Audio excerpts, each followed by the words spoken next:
everyone struggles with relationships, collaboration, Right. behaviours, and organisational design books are like this thick and they're too hard to read and Right. no fun. But I thought, well, if I wrote a book that was about understanding behaviours and understanding relationships, that had lots of cartoons and all based around animal metaphor and ecosystems, it just makes it fun. You can pick up the book and read any page and learn something from it, and have a lot of fun laughing at your colleagues as well, or with them more, exactly, more correctly. with them. And how do some of these principles within the book tie into some of the themes here at the show?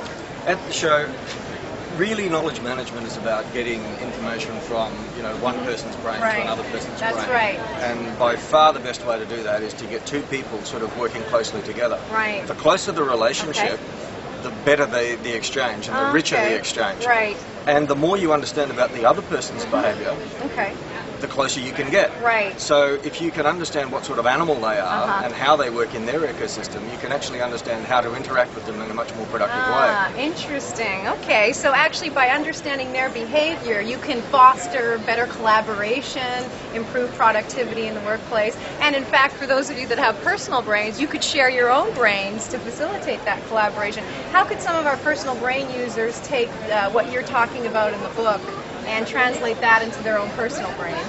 I think when you're using the brain, you're collecting the thoughts and you're connecting those. Okay. Well, this is a way of connecting the behaviours, and if you've got people thinking on the same sort of line and behaving in a way that's compatible, the two come together very nicely. Right. Yes. So it really brings out the best in both people.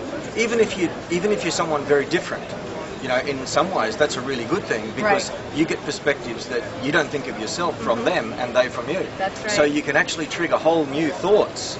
That's true. I'm the sure collective brain sort of grows. That's right, and it's like a whole new sort of network in your brain computer. You can imagine sort of sparking new connections here, there, and everywhere. Yes. And that's where innovation comes from. Okay. It's taking dissimilar perspectives, throwing them together, and suddenly something new comes out of it. Right. And there's real value in that. Okay, great. Well, thank you so much